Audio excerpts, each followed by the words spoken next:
السلام علیکم ناظرین ایونا نے ان تمام مسلمان سرکردہ شخصیتوں کی بھی نشاندہی کر دی جو قاہرہ میں سلطان ایوبی کے خلاف سرگرم تھے۔ حشی شین کے ہاتھوں سلطان ایوبی اور علی بن سفیان کو قتل کرنے کا جو منصوبہ تیار کیا گیا تھا وہ بھی ایونا نے بے نقاب کیا اور سلطان ایوبی سے کہا، اب تو آپ کو مجھ پر اعتبار آ جانا چاہیے۔ وہ بڑا ہی جذباتی اور رقت انگیز منظر تھا جب عماد کو بتایا گیا کہ ایونا اس کی بہن ہے، اور جب بہن بھائی کو ان کے باپ کے سامنے کھڑا کیا گیا تو جذبات کی شدت سے بوڑھا باپ بے ہوش ہو گیا۔ ہوش میں آنے کے بعد اس نے بتایا کہ اس کی بیٹی کا نام عائشہ ہے۔ سلطان ایوبی نے اس خاندان کے لیے خاص وظیفہ مقرر کیا اور علی بن سفیان کے محکمے کے لیے حکم جاری کیا کہ تمام جاسوس لڑکیوں کے متعلق چھان بین کی جائے۔ صلیبیوں نے دوسری لڑکیوں کو بھی مسلمان گھرانوں سے اغوا کیا ہوگا۔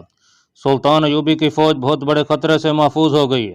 شوبک سے دور محاذ کی خبریں امید افزا تھیں، لیکن فوری ضرورت یہ تھی کہ بکھرے ہوئے دستوں کو یکجا کیا جائے۔ اس مقصد کے لیے سلطان ایوبی نے شوبک کا فوجی نظام اپنے معاونوں کے حوالے کر کے اپنا ہیڈ کوارٹر شوبک سے دور صحرا میں منتقل کر لیا۔ اس نے برق رفتار قاصدوں کی ایک فوج اپنے ساتھ رکھ لی۔ اس کے ذریعے اس نے ایک ماہ میں بکھرے ہوئے دستے ایک دوسرے کے قریب کر لیے۔ اس کے بعد انہیں 3 حصوں میں تقسیم کر کے شوبک کا دفاع اسی طرح منظم کر دیا جس طرح قاہرہ کا کیا تھا۔ سب سے دور سرحدی دستے تھے جس کے سوار گشت کرتے تھے، ان سے 5 میل دور فوج کا دوسرا حصہ خیمہ زن کر دیا اور تیسرے حصے کو متحرک رکھا۔ کرک میں اکٹھی ہونے والی فوج کی کیفیت ایسی تھی کہ فوری حملے کے قابل نہیں تھی۔ ادھر سلطان ایوبی نے بھرتی کی رفتار تیز کر دی اور نئی بھرتی کی ٹریننگ کا انتظام کھلے صحرا میں کر دیا۔ اس نے علی بن سفیان سے کہا کہ وہ کرک میں اپنے جاسوس بھیجے جو وہاں کی اطلاعیں لانے کے علاوہ یہ کام بھی کریں کہ وہاں کے رہنے والے مسلمان نوجوانوں کو کرک سے نکلنے اور یہاں آ کر فوج میں شامل ہونے کی ترغیب دیں۔ فلسطین ابھی صلیبیوں کے پاؤں تلے کرا رہا تھا۔ یروشلم پر صلیب لٹکا ہوا تھا۔ اس مقدس شہر سے خون رس رہا تھا۔ وہاں کے مسلمان جو صلیبیوں کے ظالمانہ استبداد کے شکنجے میں آئے ہوئے تھے، پیس رہے تھے، تڑپ رہے تھے اور صلاح الدین ایوبی کا انتظار کر رہے تھے۔ ان تک یہ اطلاعیں پہنچ چکی تھیں کہ سلطان صلاح الدین ایوبی فلسطین کی سرزمین میں داخل ہو چکا ہے اور شعبہ کا قلعہ مسلمانوں کے قبضے میں ہے۔ یہ ان کے لیے خوشخبری تھی، مگر یہ خوشخبری پیغام اجل ثابت ہوئی۔ صلیبیوں نے شعبت کی شکست کا انتقام یروشلم اور دیگر شہروں اور قصبوں کے مسلمانوں سے لینا شروع کر دیا تھا۔ وہ مسلمانوں کو مردہ کر دینا چاہتے تھے تاکہ وہ جاسوسی نہ کر سکیں اور حملے کی صورت میں صلاح الدین ایوبی کی مدد کرنے کی جرات نہ کریں۔ سب سے زیادہ مظلم کرک کے مسلمانوں پر توڑے جا رہے تھے۔ شعبہ کے بعد کرک ایک بڑا قلعہ تھا جس پر صلیبیوں کو بہت ناز تھا۔ ایسا ہی ناز انہیں شعبک پر بھی تھا، مگر ان کے ناز کو سلطان صلاح الدین ایوبی کی نہایت اچھی چال اور اس کے مجاہدین کی شجاعت نے ریت کے زروں کی طرح بکھیر دیا تھا۔ اب صلیبی کرک کو مضبوط کر رہے تھے۔ وہاں کے مسلمان باشندوں پر تشدد ایک احتیاطی تدبیر تھی۔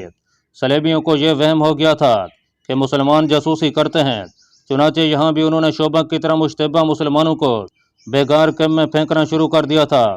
فلسطین کی فتح ہمارا ایک عظیم مقصد ہے، مگر کرک سے مسلمانوں کو نکالنا اس سے بھی عظیم تر مقصد ہونا چاہیے۔ جاسوسوں کے ایک گروہ کا سربراہ سلطان صلاح الدین ایوبی کو بتا رہا تھا۔ وہ طلعت چنگیز نام کا ایک ترک تھا جو 6 جاسوسوں کو شعبک سے بھاگے ہوئے عیسائی باشندوں کے بحروب میں کرک لے گیا تھا۔ وہ 3 مہینوں بعد واپس آیا تھا۔ سلطان صلاح الدین ایوبی کو علی بن سفیان کی موجودگی میں وہاں کے حالات بتا رہا تھا۔ صلیبی فوج جو بھاگ کر کرک پہنچی تھی، اس کے متعلق اس نے بتایا کہ خاصی بری حالت میں ہے اور فوری طور پر لڑنے کے قابل نہیں۔ اس ہاری ہوئی فوج نے کرک میں جاتے ہی مسلمانوں کا جینا حرام کر دیا۔ اندھا دھند گرفتاریاں شروع ہو گئیں۔ مسلمان عورتوں نے باہر نکلنا چھوڑ دیا ہے۔ جہاں کسی مسلمان پر ذرا سا شک ہوتا ہے اسے پکڑ کر بیگار کیمپ میں لے جاتے ہیں، جہاں انسان ایسا مویشی بن جاتا ہے جو بول نہیں سکتا، صبح کے اندھیرے سے رات کے اندھیرے تک کام کرتا، سوکھی روٹی اور پانی پر زندہ رہتا ہے۔ ہم نے وہاں زمین دوز مہم چلائی ہے کہ جتنے مسلمان جوان ہیں یا لڑنے کی عمر میں ہیں وہ یہاں سے نکل کر شعبک پہنچیں اور فوج میں بھرتی ہو جائیں تاکہ کمک کا انتظار کیے بغیر کرک پر حملہ کیا جا سکے۔ چنگیز ترک نے کہا، ہماری موجودگی میں کچھ لوگ وہاں سے نکل آئے تھے، لیکن یہ کام ایک تو اس لیے مشکل ہے کہ ہر طرف صلیبی فوج پھیلی ہوئی ہے، اور دوسری مشکل یہ ہے کہ اپنے کنبوں خصوصاً عورتوں کو وہ عیسائیوں کے رحم و کرم پر چھوڑ کر نہیں آ سکتے۔